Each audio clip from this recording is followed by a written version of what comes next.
এ না না কাঁদিস না। চুপ চুপ, বেলুন কিনে দেবো, আর একটু বড় হলে দিয়ে দেবো। হরেন পক পক পক, হরেন পক পক পক, হরেন পক পক, হরেন পক পক।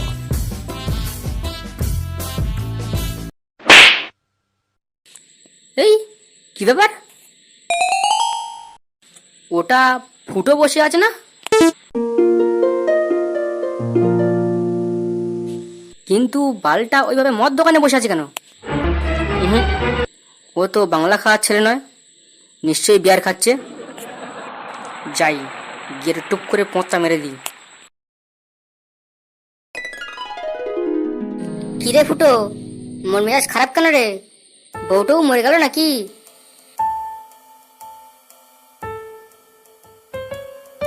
কিরে কিছু তো বল, অমন কেলিয়ে বসে আছিস কেন? ঠিক আছে তুই কেলিয়ে বসে থাক, আমি ততক্ষণে বিয়ারটা ছাঁটিয়ে দিই।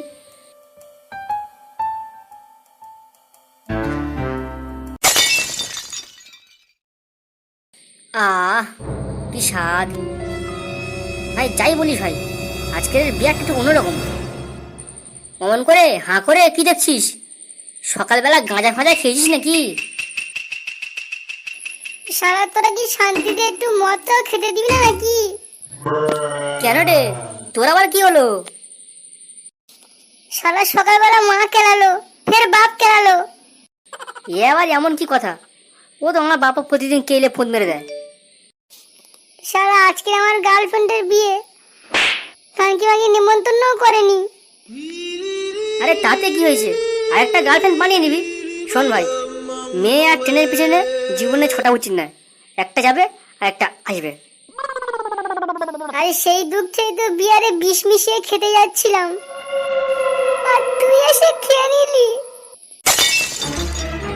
এ ভাই, তুই আমার এইভাবে গান মেরে দিলি, আমার আগে বললি নি কেন ভাই? সুরে বাচ্চা, আমার বলার আগে তুই তো খেয়ে নিলি। তুই আমার বলার সুযোগটা দিলি কোথায় ভাই?